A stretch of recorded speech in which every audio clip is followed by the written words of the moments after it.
Hola, buenas tardes a todos. Good afternoon.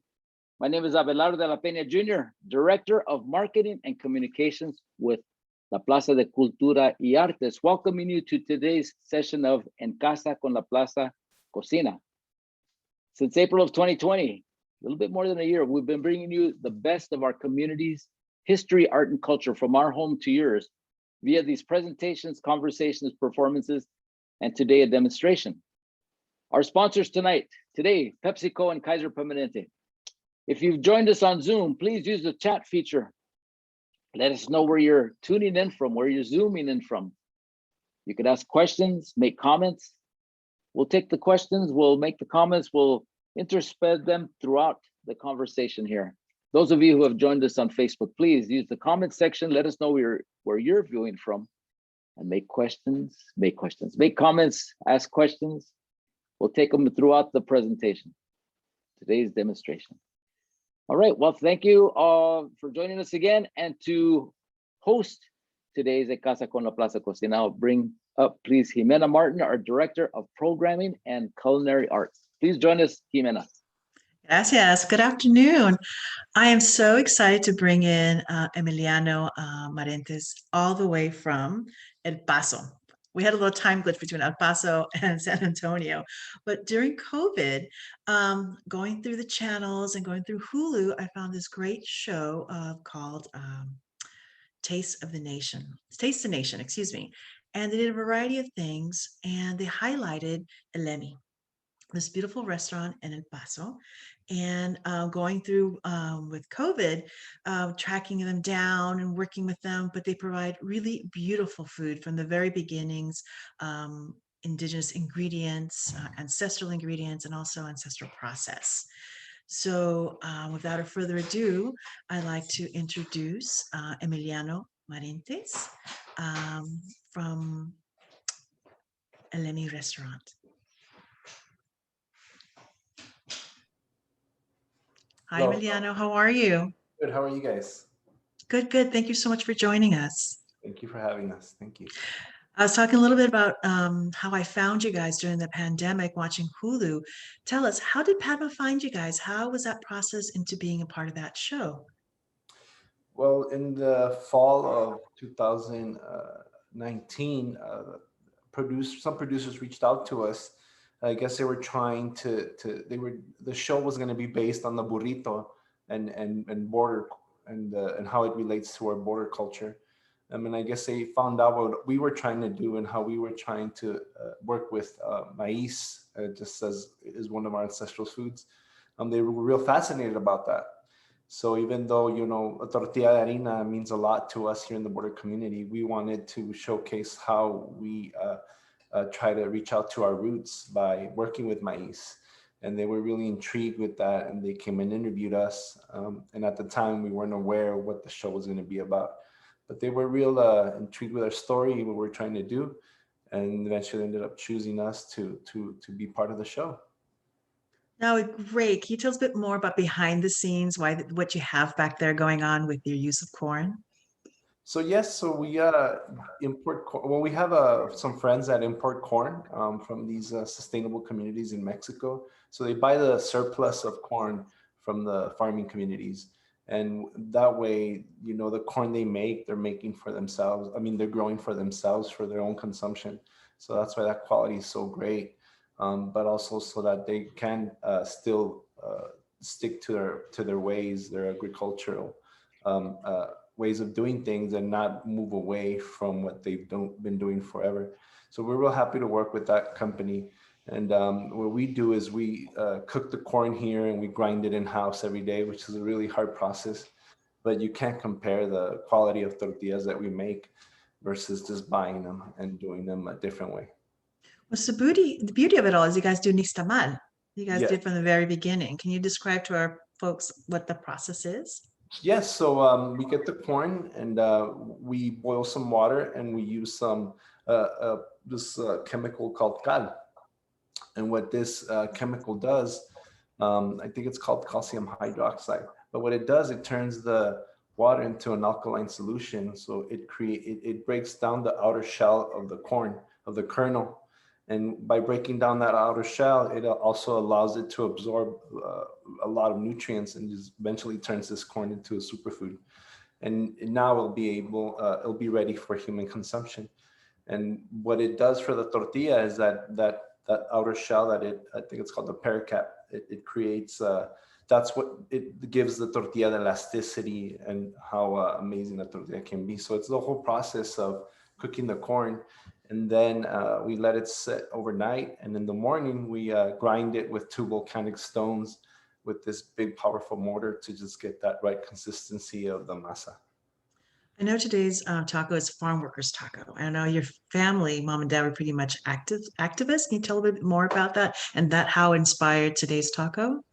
Yes, so my parents have both been working with migrant farm workers for as long as I can remember, even before I was born. So we grew up around farm workers. We grew up, actually going to strikes at fields in New Mexico. So, I grew up understanding how important these farm workers were, and their work ethic as well, and what they put in just to our land, and they're not even part of this country.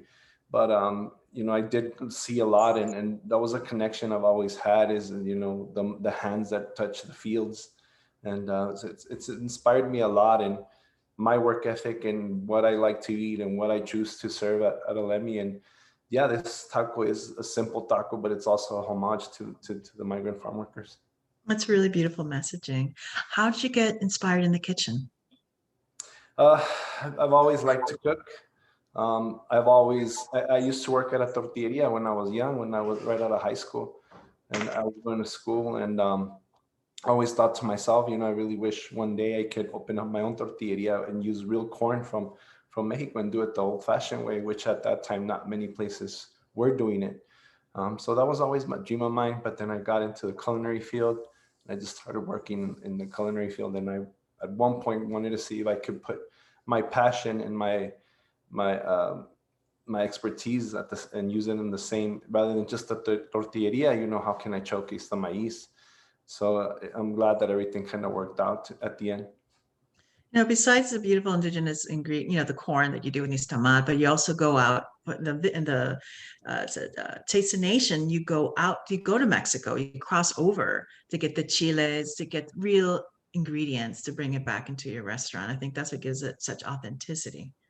Yes, we try to get we use modern techniques, but we try to get as many ingredients from Mexico as we can. And we're lucky locally here. We could go to Juarez. I mean, it's a little different now with COVID, but we go to Juarez and really get some amazing herbs, some chiles, some items that aren't readily available here in the US.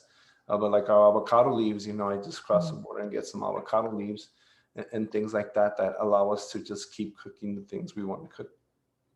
Great. Well, please show us the farm worker taco. I'm looking forward to it. Sure. So first, we're going to press our tortillas. I have this beautiful blue masa that we ground fresh on Saturday. So as you can see, it has no preservatives, and it just has an amazing texture. So I'm going to press the tortilla. We're going to cook it. Hopefully it puffs up. It might not. I don't know. It depends. But we're going to start with a tortilla, as we do every day in ELEMI.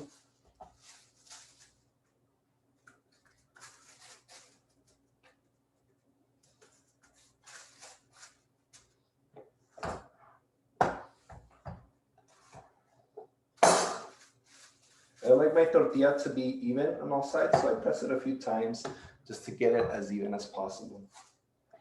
I have a question. When I was watching the Padma show, she had the tortilla, and she had was a piece of paper or a plastic. It was round. What was that she was using to put it onto the grill? So typically in Mexico, the ladies that cook tortillas, they're really good at handling the tortilla. So they could easily grab it with their bare hands, and they'll stick, and they'll know how the movement they need to do. So, if you're not really used to doing that, what I would do for our cooks is we just get a piece of cloth, and they place the tortilla on the cloth. That way it doesn't stick, and it'll be easier to drop on the griddle. So it's just a little trick I learned watching some ladies in Oaxaca. That way the tortilla doesn't stick to your hand.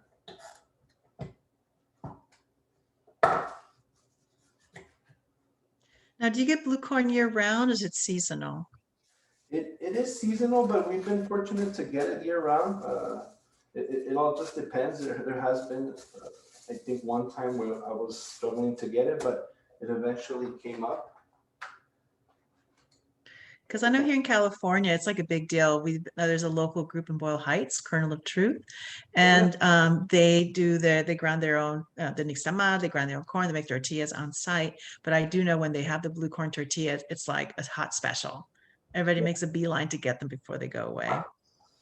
Yes, and fortunately here in El Paso, there is other restaurants that are doing almost similar to what we're doing, but I'm sure not as big as in California. But yeah, we'll change the variety of corn. Sometimes we won't have the same variety over and over, so it will still be blue corn, but it could be a different variety of corn, and that's one of the beauties about working with corn is that it's always changing. Even the way we cook the corn, it's never actually the same. You know, one guy cooks it, could be doing everything the same. It's going to come out different. So every batch of corn just is, it's really unique. It's nothing that you'll be an expert at. You know, I learn something every day. Yeah, because I was like, there's a market by the house and they had tons of the blue corn tortillas. So I took them home, but they were almost like blue purple. And then I mentioned it to Rick from Kernel of Truth, and he goes, no, if it's a real blue corn tortilla, you will see yellow specks. You will see textures. It's not going to be this beautiful blue, purple blue color all the way through. You're going to see texture in it. So now when I do pick them up, obviously if I do pick purple tortillas, I pick them up through Kernel of Truth. But then if I see them at the market, I always kind of look and see if they're legit or not. Yeah, so that yellow part is what it's the chemical reaction. As soon as you throw the corn into the cal and water mixture, that little outer shell turns yellow, and you quickly see the reaction. It's immediate, and that's that part that you add to the corn. That way, it just makes a really nice elastic tortilla. And what we like about our corn, using the blue corn, is that you could actually cook the tortilla a little longer and get it a little crispy, but it's always going to soften up just a tad. That's why I really love the blue corn. I've seen videos where they get the blue corn tortilla and they like crumple it up like a piece of paper and then it comes back out. Yeah, so that's how you know it's a really good tortilla and that it was cooked properly and ground properly. You know, I'm sure we can do that with these as well. But yeah, what it does is it's supposed to retain its shape. That means that everything's all there, all the properties are there. So as I wait for the tortillas, I'm going to cook these mushrooms. And these mushrooms are black pearl mushrooms, and they're actually from Las Cruces. There's this group called Full Circle Mushrooms, and she grows and cultivates mushrooms here locally, well in Las Cruces, which is north of us. It's just these beautiful black pearl mushrooms, which we use quite a lot, actually. If those are not available, is there other types of mushrooms you would suggest for this dish? Yeah, so typically what we use for the Campesino is just like a cremini mushroom or a baby portobello mushroom, something real meaty. But you can use just regular white button mushrooms as well. And it's real simple how we cook the mushroom. We just leave them in oil, and we let them confit, which we just let them cook in oil. And we use canola oil just because it's a neutral oil. If you're doing a smaller quantity, you can use olive oil. And what we do is we just submerge them in oil, and we just cook them really slowly in the oven, and it just creates this amazing meaty texture. Mm-hmm.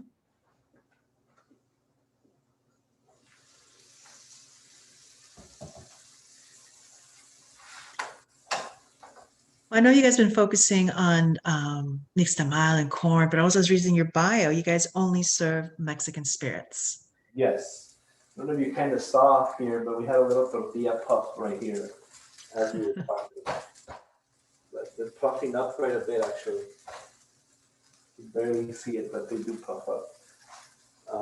So yeah, we do offer Mexican spirits. That's what we stick to. So we have a mezcal, which is we have the biggest selection of, tequila, sotol, and some other ancestral mezcal drinks that we have. But we also focus on wines from Mexico and then local craft beer. But the spirits, the Mexican spirits, that's like my hobby. So I really love to work on the bar program because I really enjoy it. But that's our focus for our bar program. And we've been fortunate here since we're so close to Valle de Guadalupe, we've been have access to really beautiful wines from Mexico, from El yeah. Valle. That's where we get, actually, that's where most of our wines are from Valle de Guadalupe and Bacalis. And so the mushrooms as well, if you want to make it simple at home and not waste a lot of oil, you can also just do a light saute on the mushrooms with oil, salt, and pepper. And for all our ingredients, we try to not add too many things. You know, I like to cook real simple. So unlike like our black beans, but everything else is just a little salt, pepper, and olive oil for most of our vegetables.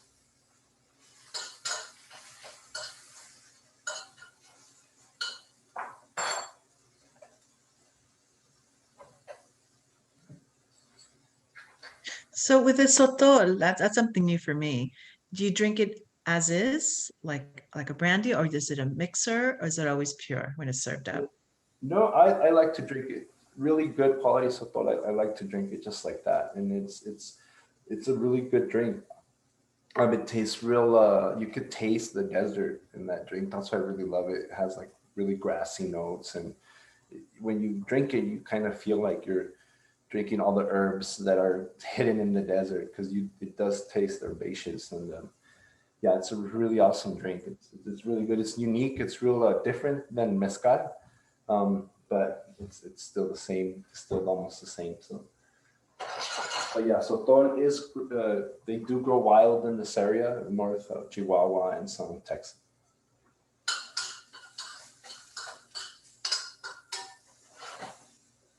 And then I'm gonna grill some avocados. I love to grill avocados. I don't know if a lot of people know they can heat up their avocados. They can even saute their avocados if they're nice and a little firm. And it just creates a nice warm, creamy texture. And I really love to do that. And you don't even need the grill. You could actually do it on a comal and just grill your avocado, and it'll taste really good. Yeah, I've seen deep fried avocado. I haven't tried it yet, but I think grilling it's a little bit easier. Oh yeah, and like right now we're just gonna place it on a little griddle right here, and you'll see how it's gonna start caramelizing really nicely. And as that cooks, I'm gonna cut a little bit of eggplant.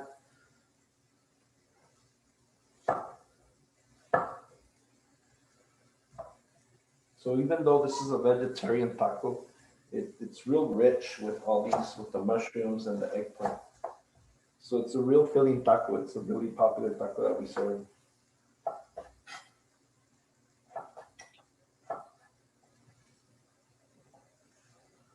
Yeah. At La Plaza, we're going to be opening up a section for our museum called La Cocina, and it's highlighting Mexican cuisine. And I'm finding a lot of the folks are cooking more vegetarian, more vegan, kind of going back to indigenous roots. And just seeing how wonderful everyone's doing their spin, their play, but keeping it healthy, but still very tasty. Yes, I mean, my grandma, she lived to be 93 years old, and you know, her main diet was beans, nopales, you know, vegetables here and there, but she would eat a lot of vegetables, and a lot of our Mexican, our culture is a real agrarian culture, so we eat a lot of vegetables. If you go back to Mexican cuisine, you know, meat is a big part of it, but you know, we also have a lot of vegetables. That's how our milpa is, you know, the squash and beans and chilies and all sorts of things. Okay, quick question. Lupe Felix Franco is asking, what do you cook with the avocado leaves? Oh, so the black beans, these are black beans. These are actually black beans from Zacatecas, and we cook them real simple. It's we burn an onion, we add the onion, we have some garlic, we have this herb that I cook with a lot. It's called epazote, and I love to use epazote. You can use it for anything, for like a chicken soup. So we put a bunch of epazote, and what gives these black beans that licorice flavor are the avocado leaves. So they add such a unique flavor. It's just amazing how complex just cooking beans with those herbs is, and they're just really good. But that's what avocado leaves for. I have a question too. So the avocado, you just like, while the beans are cooking, is it like laurel leaves? We just leave them in there and then you take them out? Yeah, so and for restaurants, since we don't want to keep picking out the leaves, we just wrap them in a coffee filter and just leave them in there, and that way, at the end of the day, we just pull everything out. But yeah, I mean, you can do that. You could just add the avocado leaves. And here in California, I've actually had fresh avocado leaves from California, which I'm sure you guys can get over there. Yeah, Whittier. Whittier is known as a big avocado grove. And yeah, I mean, just this comal, it's just, show you this avocado, how, but you could tell how beautiful it's roasting versus the other side. That's amazing. And it's going to create a really awesome flavor profile.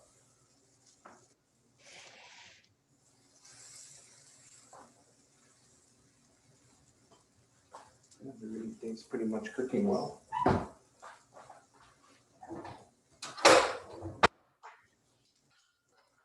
So with the eggplant, can we use other, like there's like the Japanese eggplant? Would that work if we had that at home? Yes, we actually, for the most part, we use a purple globe eggplant, but sometimes our local farmers will have some different types of eggplant. So we're fortunate when they are in season, we'll use whatever's available. So sometimes it'll be Japanese eggplant or other types of eggplant, that Chinese eggplant, whatever is available that our local guys can get. We'll switch it up for whatever it is. So yeah, you can use any eggplant you want. So you didn't have to salt it or anything like that. You just cut it up and put it directly onto the grill. Well, I love charred eggplant. I think the flavor is just amazing, but the best way to get it to a creamy, is by drizzling it with olive oil. So I did drizzle the eggplant with a little bit of olive oil, and you could either saute it the way I'm sauteing it, and it's actually keeps its shape, or you could grill it as well. And at the restaurant, we grill it over mesquite, which makes it taste good. But just on the comal as well, you could pretty much cook all these ingredients. You could just pretty much cook them in a comal. That way you could just stick to one thing, starting with the tortillas. And yeah, they're just caramelizing right now. They're cooking really well.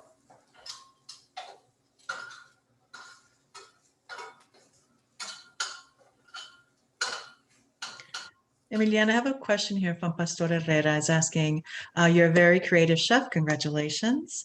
Do you recommend grilling the avocado when you make guacamole? Great question. Yes, I've actually done that, and it does taste good. I've actually had like a warm guacamole salad, and it's actually really, really good. So yeah, you could even grill the avocado, cool it down, and then cut it up once it's nice, and it'll be like a cold grilled avocado or guacamole, and they taste amazing. You can do that actually. Yeah, I mean, a lot of people don't know that, but you can grill your avocados. You could saute them if they're nice and plump, and then make a pico de avocado or something different. But yeah, I like to cook them a lot.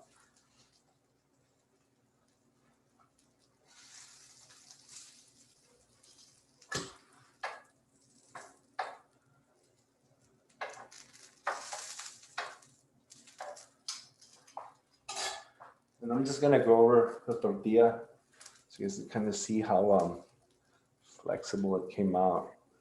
There you go. You squeezed it. You squeezed it up. Now you could squeeze it up and it'll just come back. And it has that elasticity. Yeah, and it's real. I mean, the good thing about this is that we have to do this every day. We can't save this. This will be not good by the third day probably. Our masa doesn't last more than, it'll last like around 4 days, but after the fourth day, you could tell that it's not the same anymore. So how much masa do you guys go through? Like, how is it? You guys grind every day or every other day? How does that work there? We grind every day actually. So even though we were closed today, the cook went in today and they cooked the maíz for tomorrow. So we grind every day. Sometimes we'll use whatever masa from the other day to start our day, but we usually run out. Saturday, we actually came really close to running out. So that's also scary sometimes, especially now. Before we would just not offer reservations, but now we have to really, really be careful how we have masa so that we don't run out. But also we don't want to leave a lot left over because on Saturday night, it probably is not the best by Tuesday morning. So we try to use up as much as possible. But we do grind and cook every day. We've got a question from Dolores from Colorado. Do you peel the eggplant or leave the skin on? I like to peel it, and these are peeled. especially since you're gonna put it in a taco. You don't have to peel it, but in a taco, I feel that if you don't peel it or if you don't cook the skin long enough, when you bite your taco, it might come out. So that's why I like to peel the eggplant.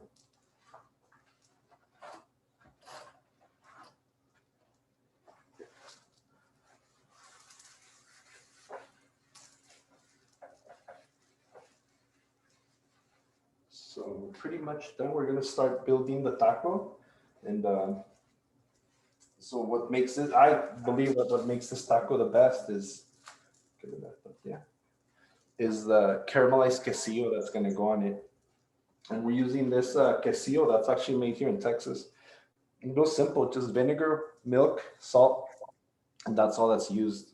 So it's a real natural cheese, really simple, and it's similar to Oaxaca cheese. So I'm gonna throw a little bit of that cheese on the griddle when it's nice and hot, and just put the tortilla over it and just let it caramelize. So you guys started your restaurant in 2019 and then the pandemic hit. How were you guys able to manage? How was it in Texas?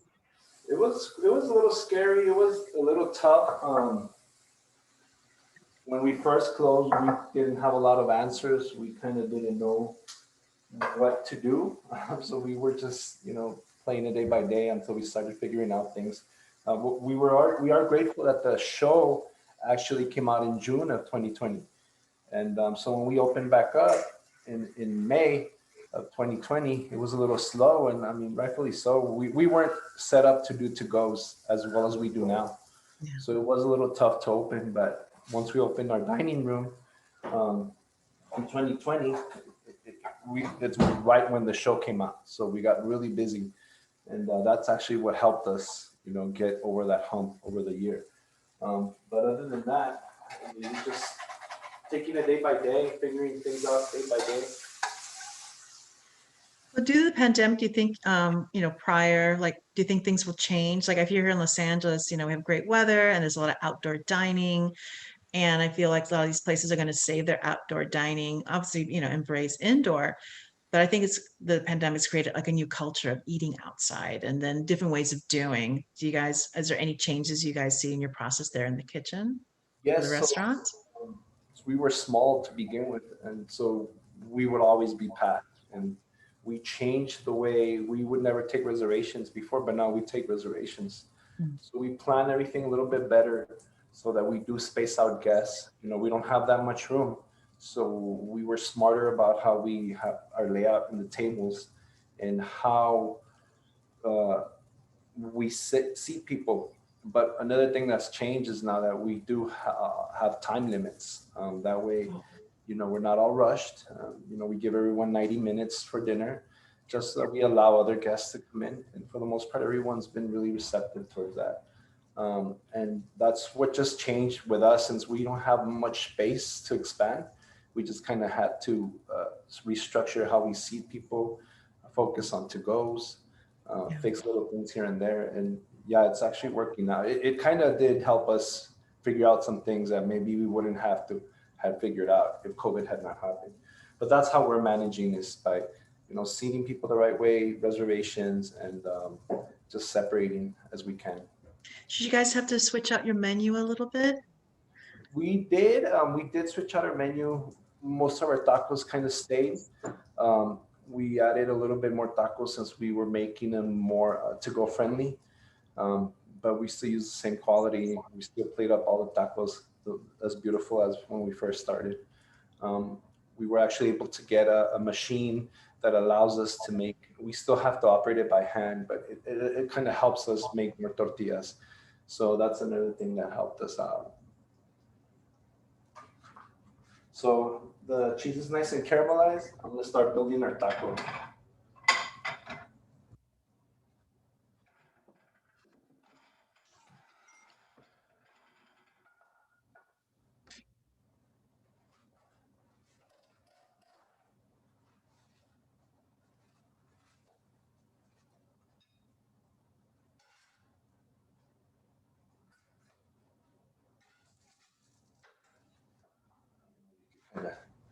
tell how it That's caramelized already. crispy, yummy, all the good things on a plate. And more to come. Yes.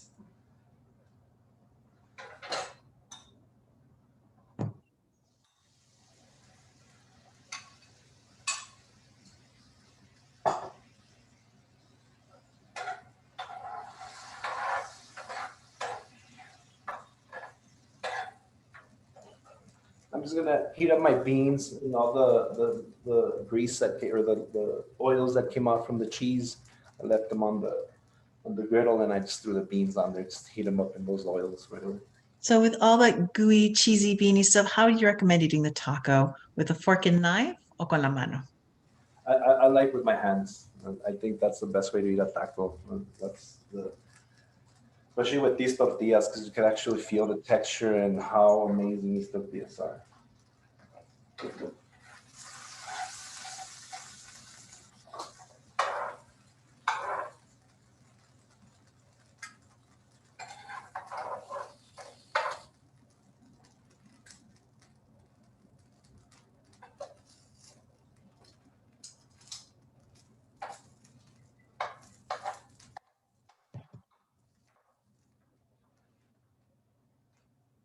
I'm just gonna start building the taco. I already added the beans, the eggplant. I'm gonna add the mushrooms that are nice and roasted over here.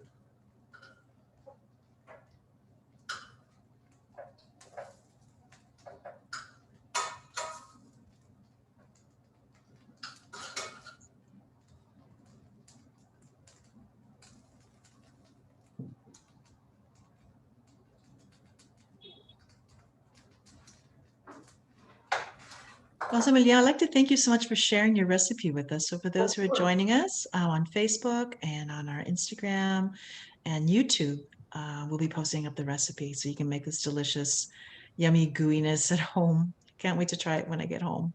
Yes, yes. And so pretty much our taco's built. Added the mushrooms, the eggplant. And so all we do at the restaurant is garnish it with a little bit of cilantro. No salsa? Yes. We actually have some chiles here that I roasted earlier.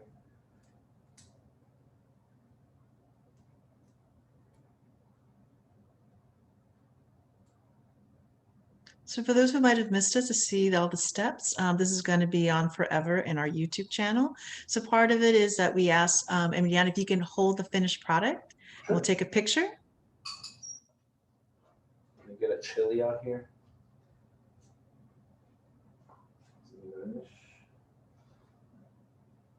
I don't know if you... I say cheese. That's beautiful. Thank you. Perfect. And that's our taco campesino. And this is the question that my compañero Alvarado always asks: who's going to eat the taco? I'll eat it if you guys don't mind. My wife wants to eat it. Okay.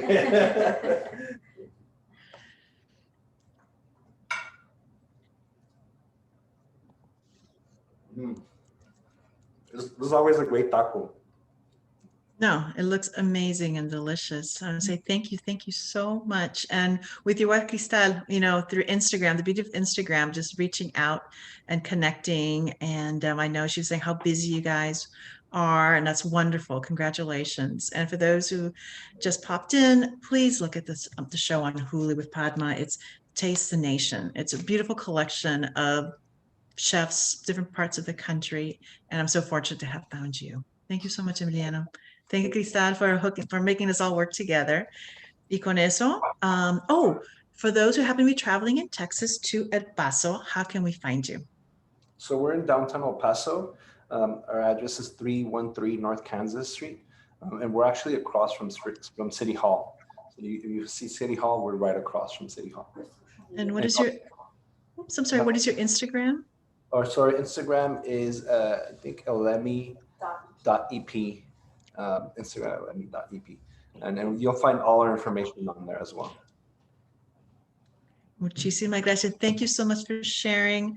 I can't, when I go to Texas, I definitely have to go down and see you guys. That looks amazing. And I'm going to try doing that at home as well. Muchísimas gracias. Éxitos. Adelante. Again, thank you. Con eso le paso a mi compañero, Averaldo. All right. Well, thank you very much. That was a looks delicious. And that's why I always ask who's going to eat it, because I get so celoso on this side of the screen. I see our chefs and our restaurant owners and our food historians, everybody that we brought onto En Casa con la Plaza Cocina has been cooking up some delicious meals, and then I'm just here salivating. But I'm glad you're enjoying it as the creator of this taco campesino.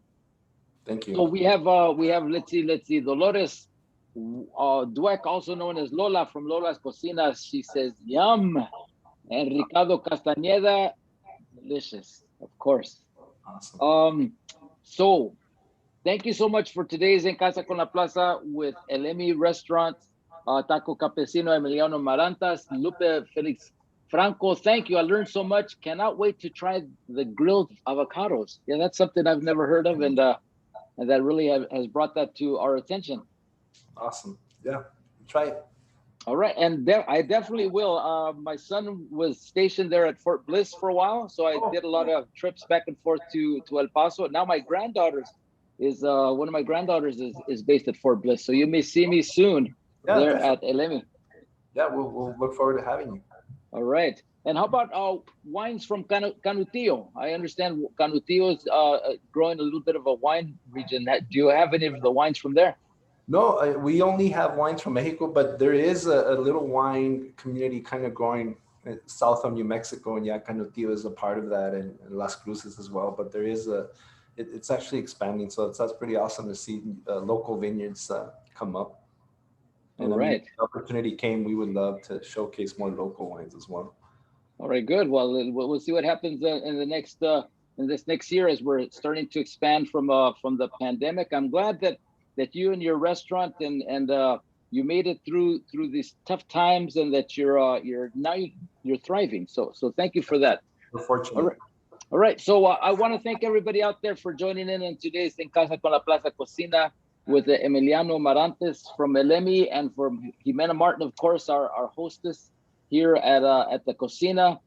Next week we have Jocelyn Ramirez from Todo Verde returning with another take on the taco de Jamaica. Wow.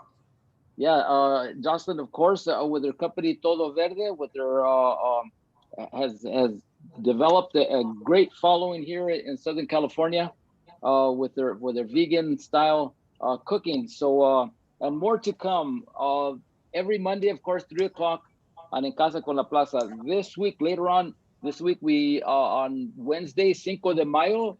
A rebroadcast of our Cinco de Mayo program that we have just this last Saturday with David Hez Bautista and other members of the Center for the Study of Latino Arts and History, talking about the real Cinco de Mayo, a celebration that actually began here in California. And then Friday, Dan Guerrero returns with his happy hour, and the actor Carlos Gomez, who you may know.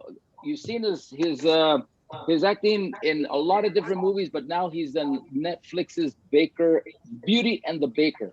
So check that out on Friday. So again, thank you everybody for joining in La Plaza Cultura y Artes. You can catch this show and all our other La Plaza En Casa con la Plaza Cocinas on our website, lapca.org, our Facebook page at La Plaza LA, and also, of course, our YouTube page at La Plaza LA. We catch all our forthcoming sessions on our website. They're all listed there, lapca.org.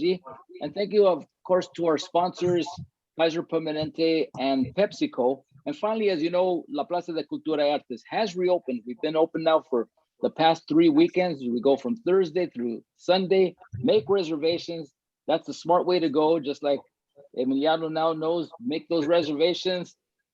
Time limits, of course, an hour and a half for our gallery tours.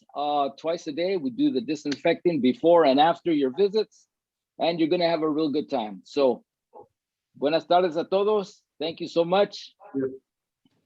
And we'll see you all soon. Bye-bye.